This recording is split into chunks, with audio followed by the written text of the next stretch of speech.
Hi, it's Sandy Wiley. Today I'm going to talk about how to improve your relationships. Relationships with yourself, with your parents, your siblings, your spouse, your children, your friends at work, just relationships in general. Since I'm almost 60, in a couple of more years, I've had my share of relationships. I've seen many relationships come and go, and I've learned a few things along the way, um, which age kind of does to you, if you can be wise enough to learn from your past mistakes. And as we all know, communication is the one most necessary thing to have a good relationship.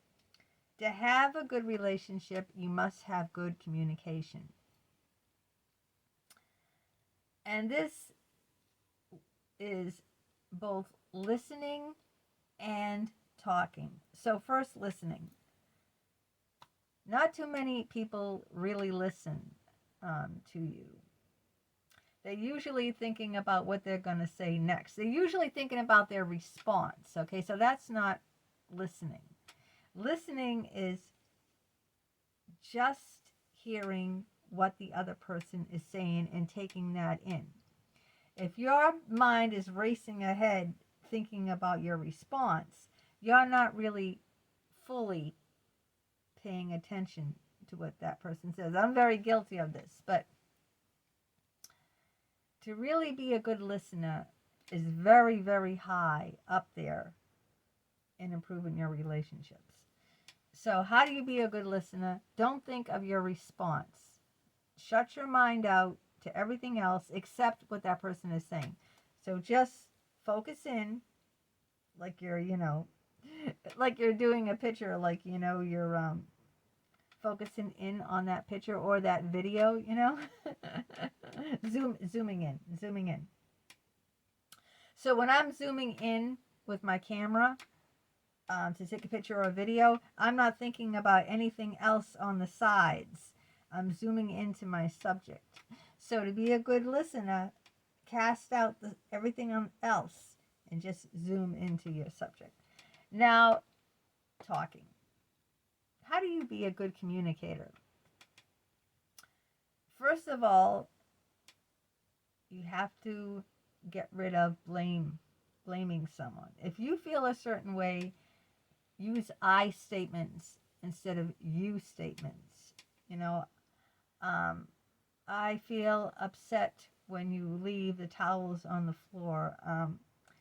I feel like, I don't feel comfortable when the house isn't in order, Instead of saying, you're a slob, you're a pig, you're lazy, you can't even put it. You see already?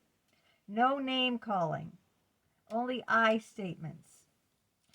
Explain how their action is making you feel without any name calling. Always be careful. Always say to yourself, if someone said this to me, what I'm going to say to someone, would that hurt my feelings? Think about it.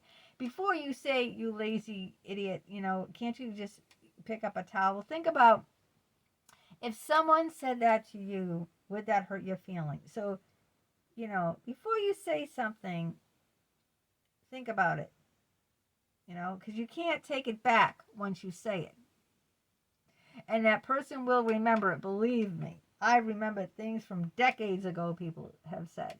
So even though, you say it for 1 second, it's out there, and then it stays. Even if you apologize, it still stays in the memory bank of the other person. And some people can retain that for years and years, decades, all their life. And it only takes 1 second to say the wrong thing. So really think, and think hard. Is what I'm saying going to hurt this other person? If it is, don't say it. Or say it in a different way. Like I said about leaving the towels, it really bothers me when the house is when towels are on the floor. I like things to be in their proper place. You see that way that really can't hurt the person. Calling someone a lazy fat bum, or a slob, that can hurt the person. So you can get the message across without saying hurtful things to the person. That's how. So, all right, communication, listening and talking, choosing your words. Honesty. Honesty is very important in all relationships. I can't tell you. I've had relationships. I've ended relationships because a person lied to me. Just completely shut it down. You need to be honest. If a person can't trust you, there's no relationship. You can't have a relationship without trust. Trust is very important next to communication. So be sure to be honest. Now, I'm not talking about if your girlfriend says, honey, do you like this new dress I have on? And you're thinking, gee, it really makes her look fat, like it shows all her bulges. And she says, does this make me look fat? You can get the message across without lying and say, no, of course it looks beautiful on you. Don't be silly. See, that's not the truth. I know little white lies are okay. Like if there's a surprise party and you don't want the person to know, you can make up a little white lie. In certain situations, but you can get the message across and say something like, if that was the case, I would say, you know what? You're so pretty, but that dress isn't that flattering on you. See, I didn't call the person chubby or say the dress made the person look chubby. I just said, you know what? That dress isn't so flattering on you. The red one you have, I like that so much better. You look so much hotter in that dress. See the way I said that? I made the person feel good. I said the dress doesn't flatter you. I put it on the dress, not that the person's chubby. See? You can always get the message across and be honest. If you're embarrassed to do something, you're embarrassed to tell someone, then just don't do it. Because honesty is the best policy. And I'll tell you, once you break that trust, it's almost impossible to get it back. It can happen, but why do you want to go through the ramifications of having to build up trust again when you can just shatter it? It takes a long time to build it up, and it takes an instant to shatter trust. An instant. So remember that. Just be honest, okay? So communication and honesty. Now, consideration, for the person. Consideration. What is that? Well, if one person is doing all the work, in the house, and the other person isn't, that's not being considerate. Or if you're eating dinner and you leave your dishes on the table, you don't even put your dishes in the sink, that's not being considerate. If you expect that your girlfriend or boyfriend or spouse is going to pick up your dishes, and after they cooked for you, you can't even put your own dishes in the sink, is that considerate? Or if you're the one always emptying the trash, all the time, and you're both working, is that considerate the other person? Why does the other person have to do all that? Why can't you do it too? Be considerate. Be considerate. There's so many things about being considerate, like leaving the towels on the floor. After you take a shower, if you just throw your towel on the floor and say, oh, whatever, I'm done, or throw it in the bedroom, throw it on the bed, is that considerate? Why can't you hang up, or why can't you put your clothes in the laundry basket? Or, you see what I mean? These are just everyday considerations. What about at work? What's considerate at work? Well, if you're done doing what you're working on, isn't it considerate to ask your boss, is there something else I can be working on? Instead of just waiting there, playing games on your phone, or checking out Facebook, or messaging someone, isn't it more considerate when you're finished with something to ask, is there anything more I can do? And then, and still, I mean, instead of just waiting, you know, why does someone have to tell you? Isn't it more considerate to ask? What about your friends? How can you be considerate of your friends? Well, what if your friend is, uh, just had surgery or something? Isn't it considerate to bring, a homemade meal to them, knowing that, gee, it's going to be hard for me to get around because I just had an operation? I mean, there's little things like that, go a long way. Isn't it considerate to invite someone along who might be lonely, stuck in the house? Like, say your friend just broke up with her boyfriend and she's alone at home every Saturday night. Hey, give her a call and say, hey, you know what?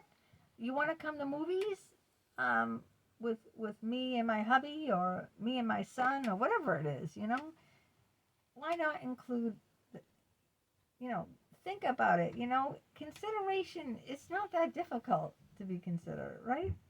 It really isn't, but it goes a long way in relationships, in improving your relationships. Just a little consideration, right?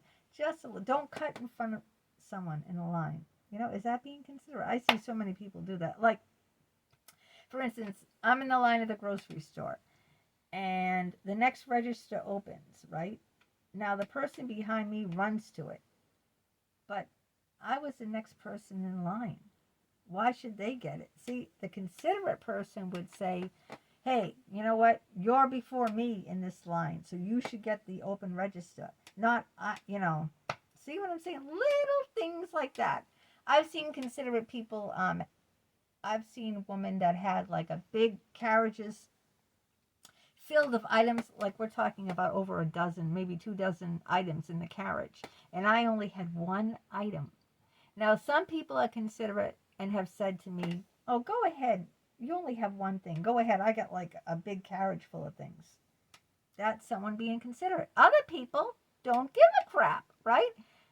I'm next in line, and even though you're buying one card, one birthday card, and I got over a dozen, junk, bowls, Reynolds wrap, crackers, you name it. I've got it loaded up in my cart, but I'm not going to let you get ahead with that one item at CVS or something, whatever it is. You see what I'm saying? It's just normal consideration. Making time. This is a big, big thing. You can't neglect people in your life if they're important to you, okay? I know we're all busy, okay? I've dumped my best friend over neglect because I try to keep making plans with her, and she'd always be right there for her lover, right? Her boyfriend, but she would never make time for me. And so if you're the one always initiating plans with your friend, and your friend, oh, it's too busy, you got to make time for what's important to you. You have to make time for the people in your life that are important to you. This is crucial. This is crucial. If you don't make the time, then guess what? You're going to lose them. That's how I lost my best friend. She'd only call me up because she was having an affair with a married man. So when that guy, he only had limited time because he had lots of children, and he was coaching the little leagues, and he was married. So, and of course he worked. So he only had limited time. So he only gave her, I don't know what he gave her, but but she would be there at his beck and call. So when he snapped his fingers, she'd be there, and she wouldn't make time for me. And like, we're talking about not like weeks, we're talking about like I hadn't seen her in years because every time we made plans, something always came up. So I said, screw you. And then I just blocked and deleted her from everything. And she goes to my husband, she said to him, I don't know what I ever did wrong. Why Sandy isn't talking to me? Duh. What did you make any time for her? No, you didn't. So there you go. Make time for the people in your life, your friends, any person, your boyfriend, your girlfriend, whoever's important to you, your parents. If a person is important to you, you need to set aside some time for that person. I'm not saying every day. I'm saying just some regular time. You know what I mean? Don't let months go by without any contact. You know, that's not healthy. Give them a call. If you can't see them, pick up the phone. But do something in person. Don't type a message. Oh, how you doing? You know what I mean? Because that shows a little effort. Show some effort. Make that person feel like, you know what? You matter to me. You're important. And that will go a long way. That will go a long way. So I hope I've given you a few words of wisdom here about communication, about being honest with someone, about, being considerate of someone's feelings, and about making time for people that are important in your life. And if you do those things, your relationships will improve. They will. And relationships are the foundation. We're all social people.